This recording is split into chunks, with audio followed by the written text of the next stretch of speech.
Oh my god, the giddiness has ensued. Okay, now, yeah, let's done this. Let's get to the winners. Let's get to the winners of E3. Who would that be, Mark? That would be Nintendo. And Nintendo with their digital event, and they didn't have a press conference. They did not have a press Not conference. my problem. That was beautiful. The entirety of the digital event. They got Robot Chicken to help them. Yeah, was amazing. Robot Chicken, the guys from Robot Chicken helped them out. A lot of hilarity to it, and surprisingly enough, it was totally intentional. They jumped on all the stuff that was like giving him problems. I was like, it's like we got all the biggest stars in the back, and then you got an E3 press guy. Oh, great, another Mario game. Don't like your tone, but there actually isn't going to be a Mario game this year. You have Mario getting all pissed in the back. Bring my cart around, I'm through. And they even made a jab at Mother 3. It's like, give us Mother 3. And then instead, Reggie lights him on fire with a fire flower. How about this? Yeah.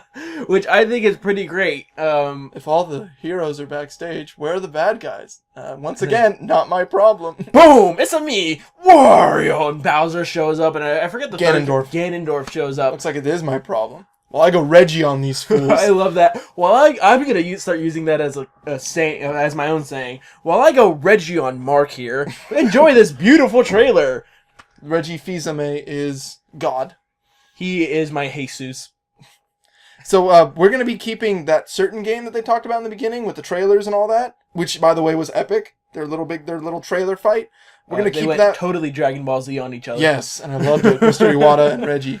But we're going to be covering that game near the end, along with another title. Depending on how long this goes, we might just have to make that its own thing. Yeah, we got a lot to cover. A lot, because while everybody else did their own hour and a half format, Nintendo was like, screw it, we'll do 12 hours worth of friggin' content. They were releasing info all day, trailers all day. And Nintendo was E3. Everybody knew it. Everybody knew they were there. And it was great because, like, watching the internet and watching IGN and the popular websites, it would literally be like, check out Sunset Overdrive's gameplay, being overshadowed by every bit of Nintendo news coming out. Look at this, look at this, look at this, look at this. How about this? Boom, boom, boom, boom, boom. Just, oh. So they brought it to each of the developers to do their own little segments about the games. And after that big one that we'll be talking about later, they went into the Yarn Yoshi project that they were working on for so while. We all knew that they were going to develop another Yarn game. We just didn't know whose franchise it was taken by storm. Yoshi's Woolly World. And as Mark will say, it's so adorable. There we go. It's so cute. And people were giving... I've talked to a couple people in line for a special event that I'll also be covering about the Yoshi game, and they were getting all miffed at me because that nobody liked Epic Yarn, Kirby's Epic Yarn, which that's kind of what this is playing off of. And like I said, not my problem. And this game was built from the ground up to be a Yoshi game. This wasn't this didn't need to have Kirby shoehorned into it like Epic Yarn did. Yeah, I was looking at it going, this looks like Yoshi's Island 2. Yeah. Not New Island, the one that we didn't really want. They focused on... They said that they're focusing on exploration, using Yoshi's powers, like the egg throwing from Yoshi's Island, the Super Nintendo game. Well, he's throwing balls of yarn. Yeah, now it has new attributes, because instead of like regular eggs, they're yarn eggs. I love it when Yoshi does that struggling kick, his yarn legs turn into little helicopter it's propellers. It truly is adorable. I mean, that was already adorable enough. One of the boss fights is a giant puppy made out of yarn, and you have to make him sneeze. And I thought, that's pretty adorbs. I mean, the trailer was talking about how when they originally started the project, their first task was to go to an art store, like an arts and crafts. Yeah, an arts and crafts store, and purchase yarn and stuff, and materials, and make your own Yoshi. Because what basically that whole goal was to capture the essence of what yarn would look like as a texture in the game. They did throw up a 2-player co-op for fun, where you can swallow the other person and treat them into a little egg and throw them up to higher platforms. Yeah, and apparently it is the most recommended part. They're saying before you replay the game a second time, play it co-op. And to stray back to the beginning of Nintendo's digital event, because what they bring up at the end just kind of hit home for me. And also what Reggie said in the beginning of the conference when he was talking about the coverage of the games, he mentioned something that I think was both heartwarming and a slap to the face to the other competitors. He's like, because here at Nintendo, there's nothing wrong with having a little fun. And that just, for some reason, hit home with me about what I'm here at E3 for. And then all of a sudden, you know, he mentioned Yoshi's Woolly World, the developer, said he wants this to be a game that will make you smile even when just by having it in your collection. Can you imagine, just picture Yoshi's Woolly World sitting in your little, put it next to your Master Chief collection. And just it inspiring a smile out of you every time you look at it. Yeah, and it's a fun title, it's an enjoyable little game, and you can, you know, I don't think that was just like a shot at the developers. I think that was a shot at the entirety of E3. Because what E3 really started out as was a press conference for like the stockholders. For them to know that the company is on track, they're doing well, that, you know, confirming the stockholders, you know, confidence in the company. To keep them invested. That's what E3's purpose was. Before the big stages, before the lights and the cameras and everything, before the live streaming on Twitch, YouTube, Yahoo, Gmail, all that. It was about numbers. And that kind of missed me thinking that now it's this big, I don't want to say facade, but this big deal to everybody. And though I enjoy the information that it pumps out, you have to think like this is not, technically speaking, meant for us. Yeah. And that's why the people that get tickets are considered part of the industry. And if you are not considered part of the industry, guess what? You're not getting a ticket. Yeah. And Nintendo made it a beautiful combination of improving the stockholders' view with all the later announcements, but by getting the audience, the public, to really rally behind Nintendo. He just mentioned it. He just kind of mentioned it out and wide. These games are about having fun. What's wrong with having a little fun? With people bastardize, and not people like get mad at you or whatever for playing the Wii back in the generation, or even playing this game now. Just today, not to throw anybody under the bus, but I was hanging out at my local swap meet, and I went to pretty much every video game like stand. Yeah. Whatever. Anyways, I went to pretty much every single one, and I only found one stand that sold Wii U items.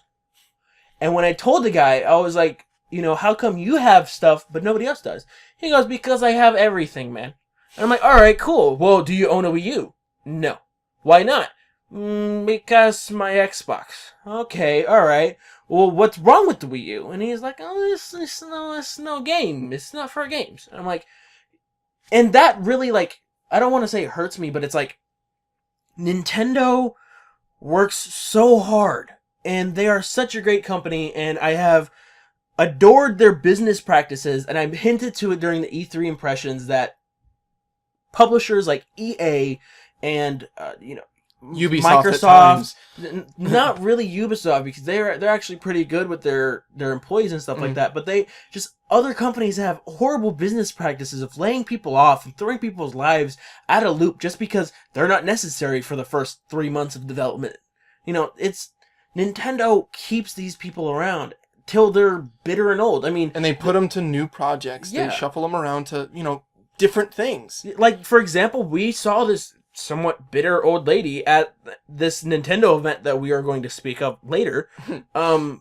But, she's still working for Nintendo, and she's still liking the job. And I could see that she was, like, clenching about, like, my hype and stuff, for example. Mark as my witness. Yes. But looking at her, looking back at us and how happy we were, I swear to you, I saw her crack multiple smiles. You'd have to. I mean, it's a beautiful industry to work in, and knowing that E3 was what's supposed to be everything wrong with the industry, and Nintendo, in their own ways, fight back, is really more power to them. Yeah, and Nintendo, as a whole, I'm not bastardizing. People can have fun with Master Chief Collection and all that stuff, but what we're trying to convince for other gamers who just shun the Wii U, for example, that guy at the stand, is just play these games. They're here to have fun. You're here to have fun, and 10 minutes in, Yoshi's Woolly World. I mean, yeah, we could go on about how Nintendo is so underrated. My buddy who doesn't own a Wii U and has only thought that Xbox was Amazebaze, I sat him down with a copy of Mario Kart 8, and he was stuck staring at the tablet screen for like 2 hours. He would not, like, talk to me. He was that involved in these games. He was threatened by the death stare. He was stunned. But yeah, it's going on back to the conference, like, or at least the digital event. They definitely have a crowd. So what they built is they put you in that mindset of having fun. So right off the bat. So you look at all these games with just, a smile. So, and they kicked you off with Yoshi's Woolly World kind of thing with their first new title that they're talking about. Which is adorbs. Which is adorable. And they continued the trend with Captain Toad's Treasure Tracker, which was a mini game in Super Mario 3D World that's being expanded upon and stretched out. It's a game with Toad. It's starring Toad, which... It's his first game being the main character. We haven't seen a lot of. I mean, Captain Toad himself we saw in Galaxy, and he would show up in occasional missions and stuff. But this is his first full-blown game. It's a fun little side title. Kind of like how Yoshi, like, out of nowhere during the Super Nintendo era was like, by the way, Super Mario 3, Super Mario 3... The Yoshi's Island? No, I'm sorry. Yoshi's Island, because I'm thinking of Super Mario Advance 3. Yeah. Naming. But, Yoshi's Island was just kind of, like, left field. And that was just taking a character from the franchise and giving them their own game. And so I'm actually kind of looking forward to Toad's Treasure Tracker. And I like their way of playing it safe. Obviously, I'm not blind to business practices, but they're keeping it as it does have a physical release, but it's like a small project title. This is gonna test the waters for Captain Toad for anything else later on. And so I believe they said that there was a physical release. Yeah, there's a physical release, and this is basically, since Toad can't jump or attack in any way, this is Mario's puzzle game. Did they announce a price? No price yet. No, not that I know of. I wonder if it's gonna be like I understand that it's going to have a full release, it's not going to be a $20 game. No, yeah. But I mean DuckTales but I was just about to say DuckTales got a physical release at what, $20? $20. I think it was either 20 or 25. But it starting out as a digital game got its own physical release. And so that's kind of the trend that I see with Toad, at least this game. But I don't see it being a full like $50 to $60 game. Yeah. But it's a good way to test the waters for Toad. Everybody else is kind of getting their games, why not Toad? Yeah. I mean, yeah, we make fun of him. He's the butt monkey and all that stuff. And so I mean, he's my main in Mario Kart. Yeah, there you go. Yeah, he's shown off in Mario Kart, but where else? Yeah. Mario Golf, maybe? I mean, he shines in Mario Kart. Oh my god. Yeah. Mario Golf, Mario Kart. So let's give him his own title. And let's test the waters and make sure this is something that people like. And they turned the Toad character into a separate genre of Nintendo, which is a puzzle game. Yeah. You get to solve this puzzle. Which is cool. Yeah, it's fine. I mean, puzzles, at least Nintendo-wise, has been left to third party, like Tetris. So, I mean, I can't really think of a first-party puzzle game by Nintendo. Can you? None that I know of. So this is definitely a first. They were relying on Tetris throughout their generations. Yeah. I mean, they have puzzle elements, of course, in all their games, but never a full-blown puzzle game. So I'm definitely excited. Especially because the Wii U was pumping out greats. Yeah. Boom. Eiji Aonuma, producer of such beloved franchise called Legend of Zelda, managed to show up. Eiji Aonuma. Never heard of it. Never heard of him? Never heard of him. Well, he wanted to talk to us about... Never heard of this legendary franchise. He wanted to talk to us about some small little title that he was working on. Really? It's Do tell, Mark. He was talking about how his most recent franchise needed to expand to more open world territory, and then he showed us a lovely little vista of a lot of grass. Yes. And then, yes, indeed. I love that they showed that lot of grass, and then Link, heavy breathing. Oh man, I love that little... just as a heads up, I'll probably post it up on my Twitter or on 100bit's official Instagram. There's an awesome post where it's just like a room full of pots. Yeah, heavy breathing. And you just see Link, heavy breathing. But, Michael, you can take care of it, announce the title, so to speak. Legend of Zelda for the Wii U. They didn't give us a whole lot of details, but what they gave us was this really beautiful cinematic trailer. It shows, Link staring out into the field. Anuma's talking about things like how the game, in its entirety, it's supposed to be explorative.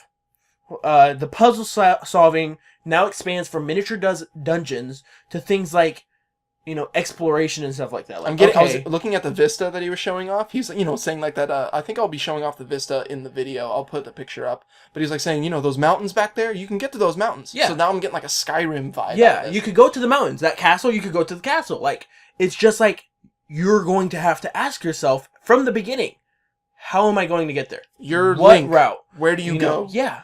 And that's great. Like, he's saying you're that, the like, hero. like, the game started out, he was talking about reinventing the franchise, but what he's not mentioning, or I'm sorry, what he did mention was that it's not like a reinvent, it's going back to its roots. When he was starting out with the original Legend of Zelda game, that's what the game was supposed to be, a massive explorative game. And because of hardware limitations, of course, the Legend of Zelda couldn't be this massive explorative game. No. So they kind of made the illusion of it by the different, like, areas, and, kind of continued the trend with A Link to the Past, which capitalized on it. Capitalized it with a capital C. With a capital K. But then, he goes into the polygon world with the 3D games, Ocarina of Time and stuff like that, and all of a sudden things get linear. And, you have this illusion of exploration and stuff like that, but what you're really getting is a linear path. And I'm not bashing on Legend of Zelda. I'm also going to be, shooting out other pictures and stuff like that, but, Legend of Zelda is my favorite Nintendo franchise. And so, knowing that he's almost coming back to the drawing board stokes me. Something worth mentioning is during the same trailer, he's talking about how peaceful everything looks and how beautiful everything looks, and then he goes, but this is a Legend of Zelda games. And so we have some old conventions. Yeah. Like monsters. And then guess what shows up? A giant tentacle spider monster that starts blasting everything. And you see the creatures, the humans and the goat, and the people in the background that react to the monster suddenly appearing, and they duck for cover, and then Link gets his attention by almost waving at it, and then running off in the distance very, very fast on what I would hope to be Epona, or at least what we think is Link. No. The character. They said that's Link. They confirmed it later on, but right after the trailer, that somebody like ran up to him and they're like, why does Link look so different? And he's like, who said, did I say that was Link? And then I guess then speculation soared, and he was like, no, guys, it's Link. I'm sorry. But something worth mentioning, he said he's going back to the drawing board. And obviously Link is some sort of medieval fantasy game, correct? What a lot of you guys may not know, backstory to the Legend of Zelda, the reason why Link has his name Link is because he's supposed to be a link to both the present, the past, and, we know that from A Link to the Past, and the future. That's why there's a link between worlds. There's a link between worlds and stuff like that, but we don't have, we never got that future. And, there's a fan-made game called Legend of Zelda Outlands that kind of expands on that, but no, Anuma production. And so that's what he was going for. He was planning for there to be an item in the original Legend of Zelda game right off the bat that, has you going back in time and forward in time to solve puzzles and stuff like that, of course. What I'm kind of connecting the dots to is he's going back to its roots. He's talking about exploration, and now, honestly, thinking about it, I don't know about you guys, but the arrow in that cinematic trailer looked pretty futuristic. It didn't look medieval to me. It looked futuristic to me. That's not a light arrow. Yeah, it's not a light arrow, because obviously Zelda's not pulling it. Because in every iteration of the game, you don't get light arrows from a chest. Zelda gives it to you. At least most of them. Yeah, some of them. So, yeah, I don't know. Anyway, going back, this game is promising. He also mentioned a double meaning. Because now with the open world thing, he's using his Link as a link to you, the player, to the world of Zelda.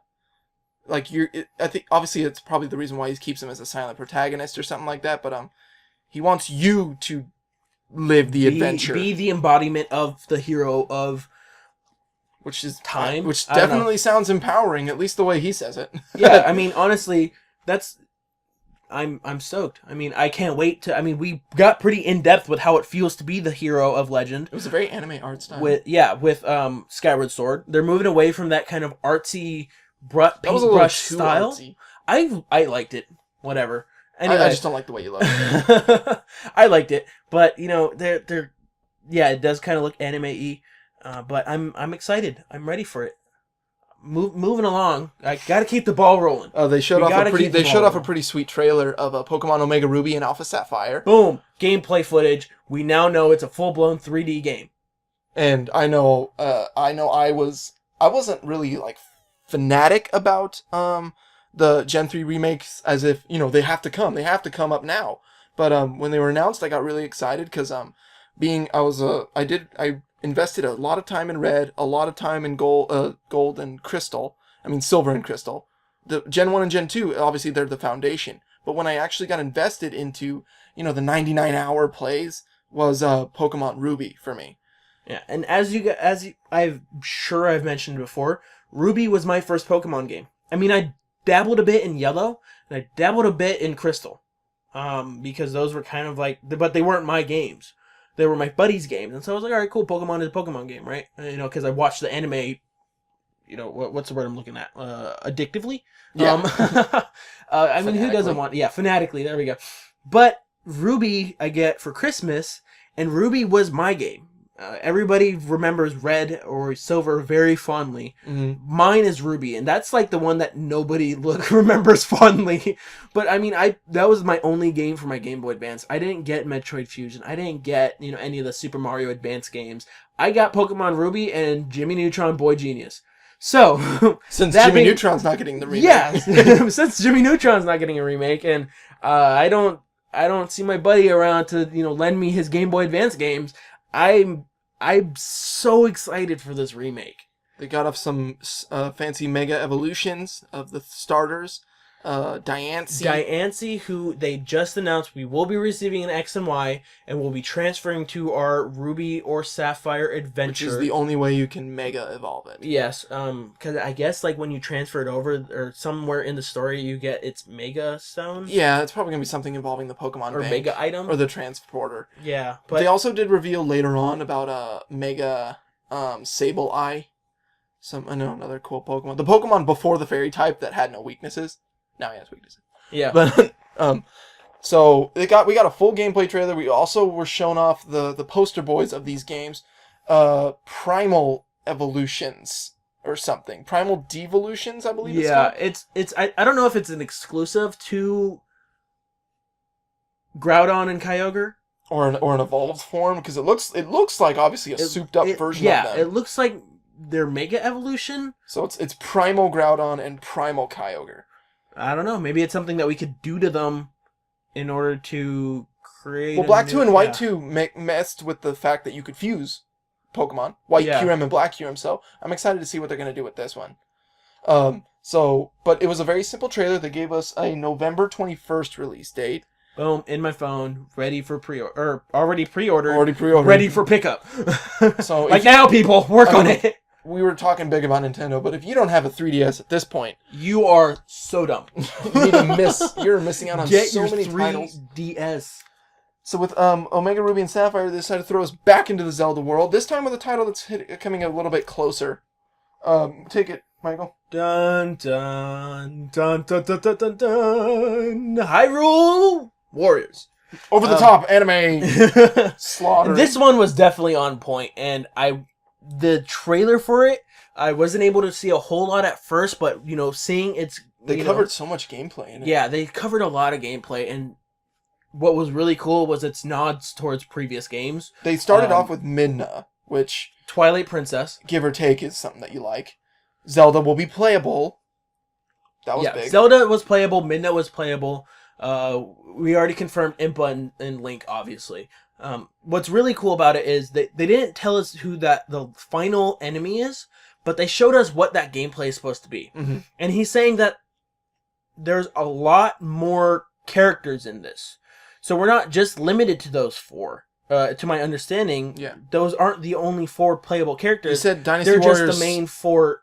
They're like the main 4 characters. Okay, how about this? How familiar are you with the Dynasty Warriors series? I played Dynasty Warriors 3 for the PlayStation 2, and I've been dabbling around with Dynasty Warriors Gundam 3. Okay, and I just recently got started with the formula with Dynasty Warriors Gundam 2 and a little bit of 3. So, and I know that Onuma was saying that at least Gundam series especially, likes to thrive on a bunch of playable characters. Which is cool. So, for Hyrule Warriors... Give me my fierce deity Link. Give me Tingle!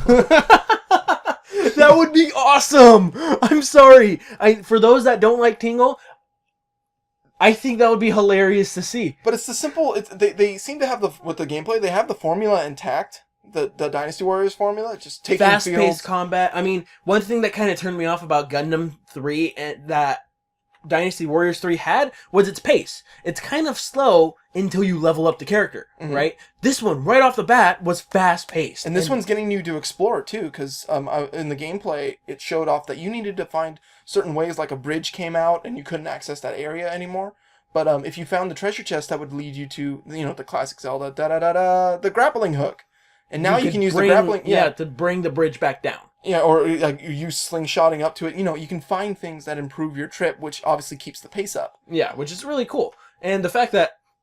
Because at first it was really weird. Like, how are they going to incorporate all the sub-weapons and stuff like that if, there's in Dynasty Warrior games, you only have your main weapon. Your sword you could equip that, spear. They were showing off different weapons, like there was Link with the fire rod, which was cool. Yeah, it's items that you pick up for conquering fields. Which apparently the fire rod turns into a giant gun cannon. Yeah, that was really weird. I mean, I know this is Dynasty Warriors, so we can take it with a spin-off. That's them, I think, crossing it over with another item, which looked like an interesting feature, if I remember correctly. Yeah, but we know the Wii U can pump out pretty big games, so since they have the standard formula intact, I think that they would fill it up with playable characters and weapons. What we didn't get to see, and what I didn't get to see, I don't know if you guys saw, correct me if I'm wrong, we didn't see what was going on the gamepad.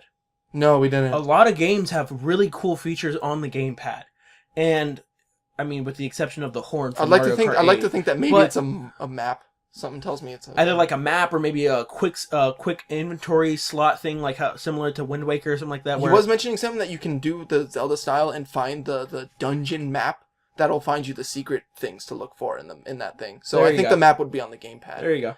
Even though you did see it on the HUD. Yeah. And they did have a pretty cool nod to one of the other previous titles with their big super attack that you're using to fight some dragon. The first time you tried to use it, it showed off all those shadow chains trying to go up for the dragon, and it missed. And then he had to go back and do something else, I believe. Help Midna with something. Yeah. And and then the Great Fairy showed up. They saved Gave him like a power up or something like that. And then they shot the chains again, and it missed. But then one chain shot up past the dragon, and you hear it clip something, and it brings down... What does it bring down? The Majora's Mask moon. With that horrible face. And smacks the giant dragon into the planet. With his nose. Which is pretty great. I mean, you want to talk about nods to, previous games. There's Majora's Mask slapped in your face. What's funny is that it's Zelda games are kind of slow-paced. And seeing them pulled off this fast or this crazy or this over the top is kind of funny. Really, I don't know. I mean, you might think of it funny. I think of it as extremely exciting. Oh yeah, it's exciting. I just think it's ooh, look at it. Yeah, it doesn't move this fast. It doesn't move this fast. Look what you can do. Look what you can do. He's saying that in his head. The moon. But I think that's really cool because linking it to something that didn't happen during the event. Obviously, there was a humongous nod in A Link Between Worlds to Majora's Mask, where you have the mask on the wall of Link's home. Mm-hmm. And you could actually clip onto the wall. Ooh, Skull Kid playable. There you go. there you go. Confirmed. Skull Kid confirmed. No, but I think it's really interesting because after the conferences and everything, right before Onuma went home, I believe I think it was Kotaku or somebody like that pulled him aside and was like, "Okay, buddy, all right, we need to talk to you." And they were asking him questions about his Hyrule Warriors, a Wii U title and stuff like that. And they were like, right before you go, our fans would kill us if we didn't ask. What's the deal with a Majora's Mask remake? And he said, I hear you guys loud and clear. Believe me, loud and clear. And then that was all he said. And there was a giant grin on his face as he's saying it. And then he goes, it's not coincidence. And it's coincidence what? That there's a moon in Hyrule Warriors? That there's a mask in A Link Between Worlds? What aren't you telling me? Just announce it already! So it's definitely big foreshadowing, and it's leading up to an announcement, hopefully. Can't say it without confirmation, but do know he hears us loud and clear. So Zelda fans definitely got their share today. Yeah, it was our year for, Nintendo. Mario got enough love in the sunlight. Give us our time. Speaking of which, we're going back to Mario. With something that's pretty fun. Go for it. The Mario Maker, which I thought was a right. great idea. You make your own levels in Mario. It's very simple. I thought it was funny because it was like your classic Mario game, and then he just walks up to like this giant pipe that's blocking the way, and you're like, that's not fair. Like, what are you supposed to do? Pauses game, edit level, rearranges the pipe, and like adds like stones to jump off of.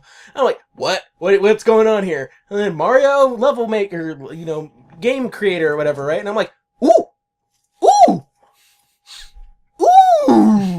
So they did say that that's a dumbed down version of Mario Maker. Yeah, so it did get some showing off during E3.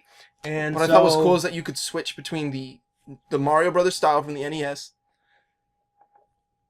and the sorry, I'm blanking, and the new Super Mario Brothers Wii style. I had to ask myself, are they going to do more than just like you said it yourself? It's a dumbed down version. There's a lot more editing things that you can do. The question is, are they going to leave it simply to just 2D? Like I know that everything was there, Piranha Plants, Fire Flower blocks, question mark blocks, and everything like that. But what I'm asking is, like, you could switch between the 8-bit style and the new Super Mario Brothers style, so to speak. But are they just going to leave it at that? Like, if that's the dumbed down version, what's the full version going to look like? Are you going to have Super Mario 64 worlds kind of thrown together for us to mess around in? Who knows? Who knows? What we're going to do... Oh, right. They covered their next one, which was... They covered a lot. They covered their next one, which was a... weird game. Bayonetta 2 for the Wii U, which we've heard about. Yeah, we know that it's happening, but it was nice to hear give us a new trailer. Don't forget, we didn't forget about you guys. If I remember correctly, they gave us a window.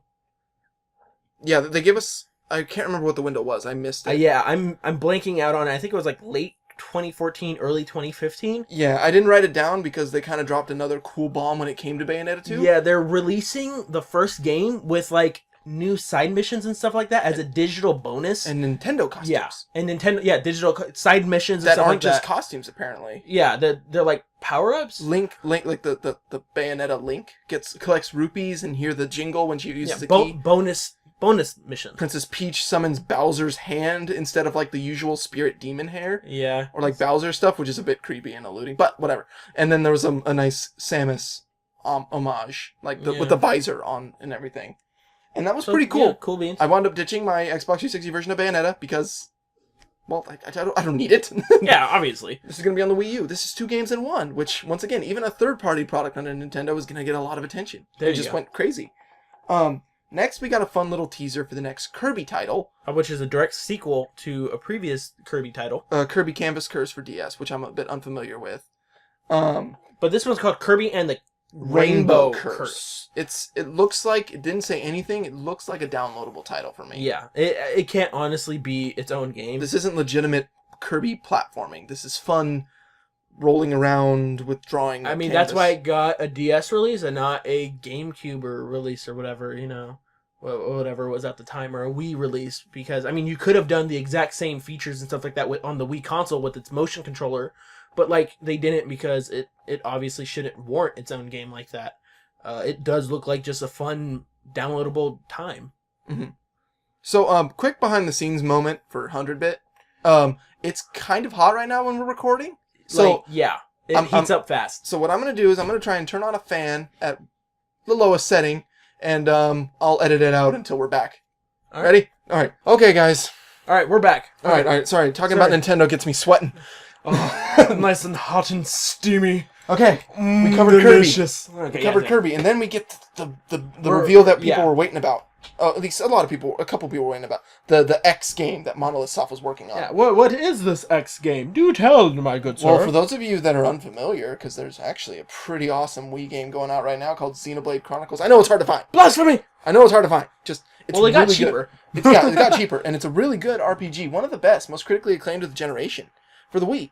And turns out, instead of it just being a game made by the different developer, it's a sequel. It's a pseudo sequel, kind of covering the same gist. Xenoblade Chronicles X. Yeah, it's because like there's a Xeno franchise that started with Xenogears.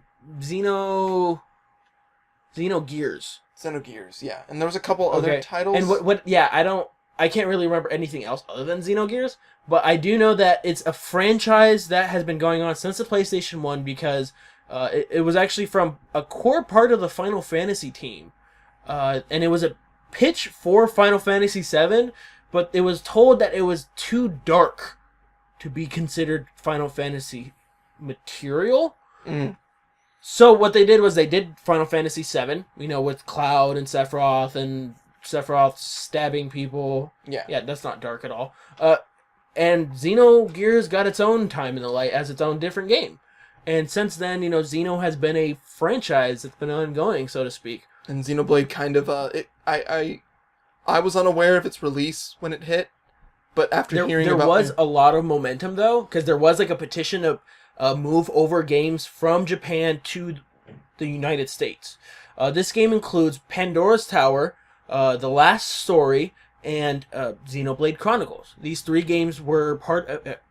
unless I'm totally messing up these facts, they were part of a petition to have games moved over from Japan and localized here in the United States, because apparently we fans weren't getting the RPG love that they wanted.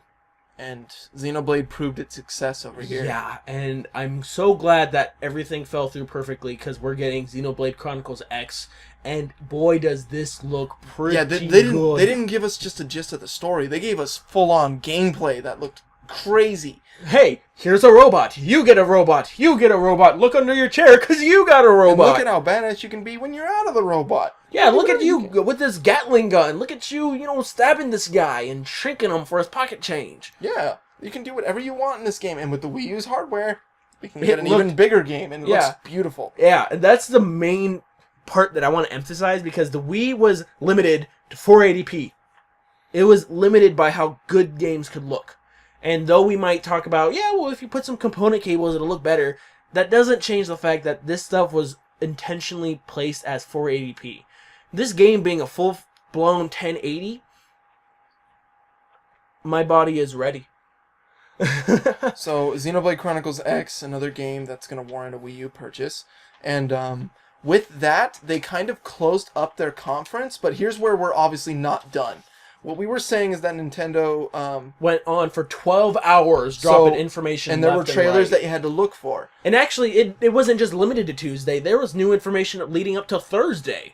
Yeah, they had a big announcement for Thursday, and there's 2 games that we're not even going to cover, which took up a chunk of this event, which we're going to cover. Looking at it now, probably in a separate video. Yeah, definitely, because we're at like 40 minutes. Because they dropped another trailer for that game that we're talking about, and then at the end, we got something pretty interesting in the Nintendo studios with Mr. Miyamoto. Yes, do tell. Miyamoto is working on 3 projects. One of them is a robot fighting game. Which looked like fun, because it's using the gyroscope pad to kind of rock 'em, sock 'em. Yeah, and it shows, Mr. Miyamoto in his age, having fun with it, creating an icon. No, definitely. he looks good for creating an icon that's over 30 years old. Getting close to 40 if we're getting older. God dang. Whoa, that kind of shattered my mind. Anyways, so yeah, he for his age though, like looking at the pictures of him interacting with the kids that were at E3, because that's who he put in front of the line for everything. He looked like he was having so much fun. There's nothing wrong with having a little fun. Yeah, the kids looked like they were having so much fun with these titles. They showed off the Rock'em Sock'em game. There was a second one before the reinventment of the third game. It was a tower defense game that he said that was in production since the Nintendo 64 days. And had been stalled and delayed or collected or worked on. That's like 4 generations ago, buddy. And it's still not done. Wow. It's a very basic form where he's fighting what looks like robots. That was what it used to be. It used to be robots. Well, I mean, these 3 things were supposed to be side projects of his. Yeah, which they were things that I mean, the robot one, I think I was told that he worked on since the GameCube days.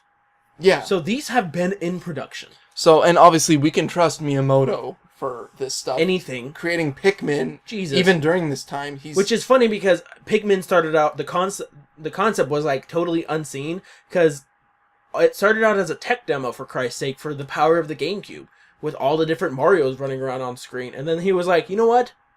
What if that was a game?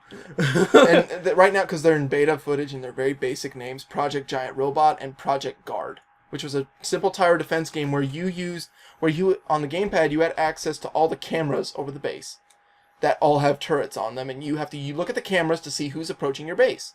And you gotta go to that camera and shoot them. Boom. It's not like over the top. It's not like a top-down tower defense game. It's using the cameras to your advantage, which is actually pretty cool. Yeah. So I'm looking forward to see it. And the third game. Guess who they're bringing back to life with a respirator and the defibrillators? Get this guy and off all me! the other laters.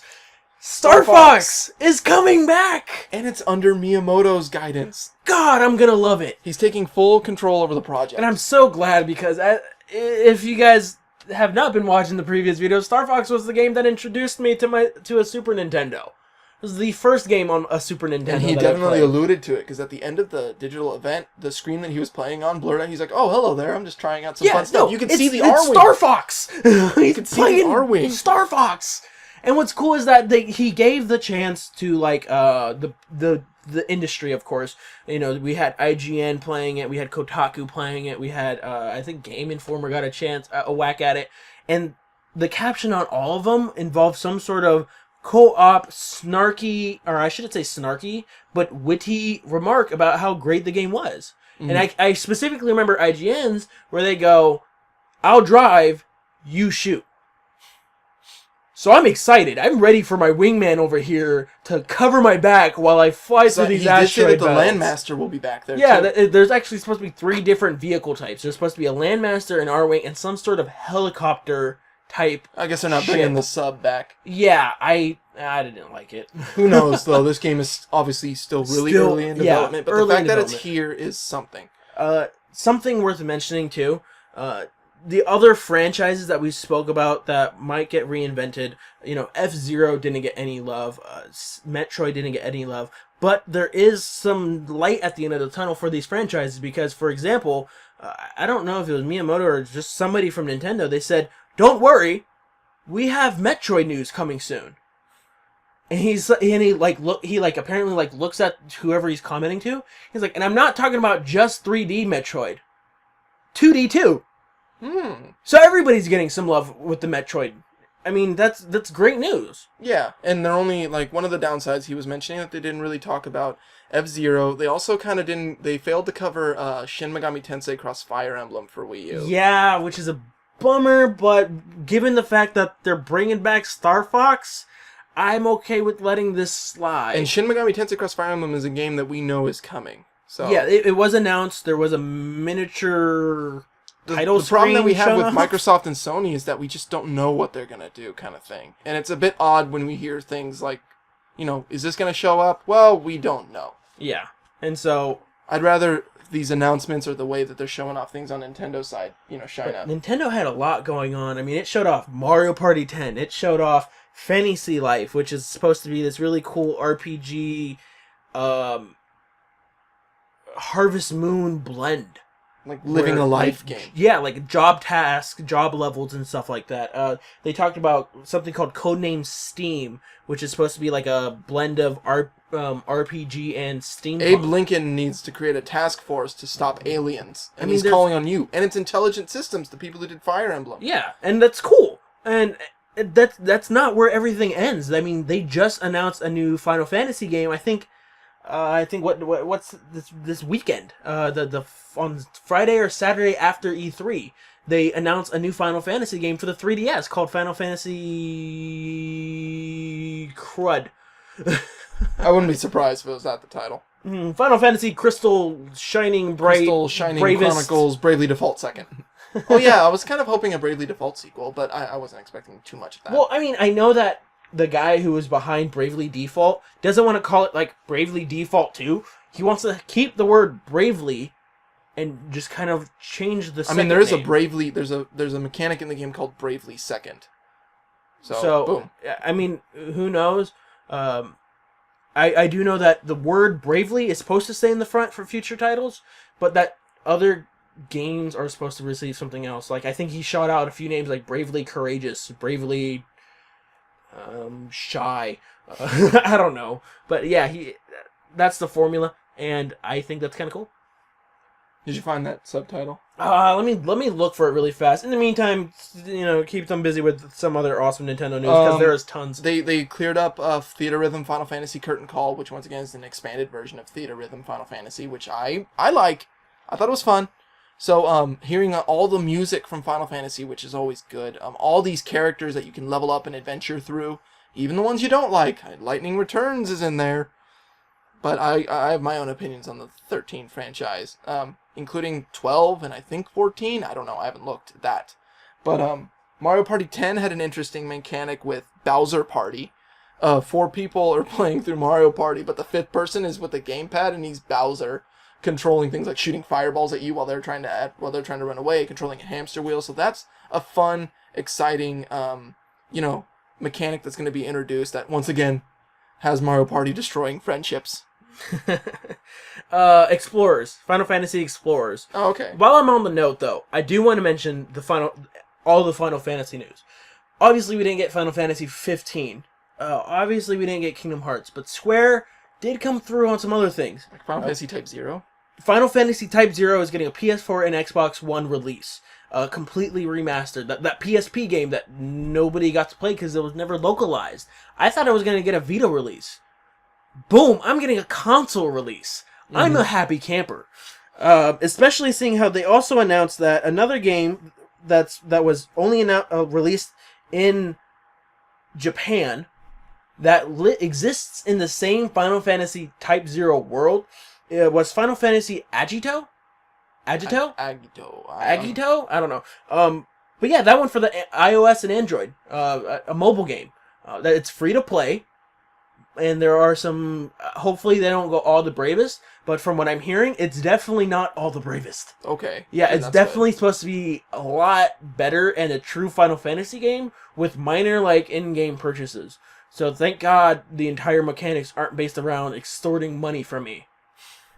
And then last but not least, at least Final Fantasy-wise... okay, wait, hold on. Final Fantasy VII G-Bike? Yes, Final Fantasy VII G-Bike, another mobile game based off of the mini-game for Final Fantasy from Final Fantasy VII, the game.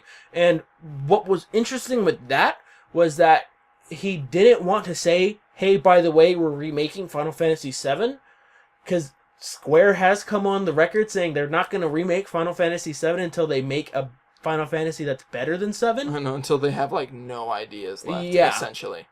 But, he didn't want to say, yeah, by the way, we gave up. We're just remaking Final Fantasy VII. But he was like, well, here's just a taste of what potentially could happen. And so, I'm happy. I'm cool. I'm cool with that. So, aside from 2 games that we're going to be covering for the next video, that's Nintendo. That's... Well, 2 games and a feature. 2 games and a feature, yeah. But yeah, that's Nintendo, guys. This one did go a lot longer than all the others. And we iterated in the beginning what we believe with Nintendo, so I believe that it wasn't we weren't disappointed. Tip of the cap. Tip o' the cap for winning E3. I bow to you and your magnificent crown. I mean, if you wanted to be nitpicky, aside from the games that weren't covered, we got a lot of 2015 release dates, but the games that we have coming this fall and winter will make up for that. Yeah, and it's a lot of the 3DS games. And so your Wii U might not be getting a whole lot of action other than Hyrule Warriors and which will keep me occupied. Hyrule Warriors and Smash Brothers for 2014. Everything coming out 2015, I will say, has gotten first half release dates. So that's promising. And with that, we have two games to cover, which Michael just mentioned, and another one which I'm excited for. Another feature that's another feature that's supposed to go cross-platform. Yes. Or not cross game. Cross game. No. Well, cross game and cross hardware. Yeah. All right. Till next time. See ya.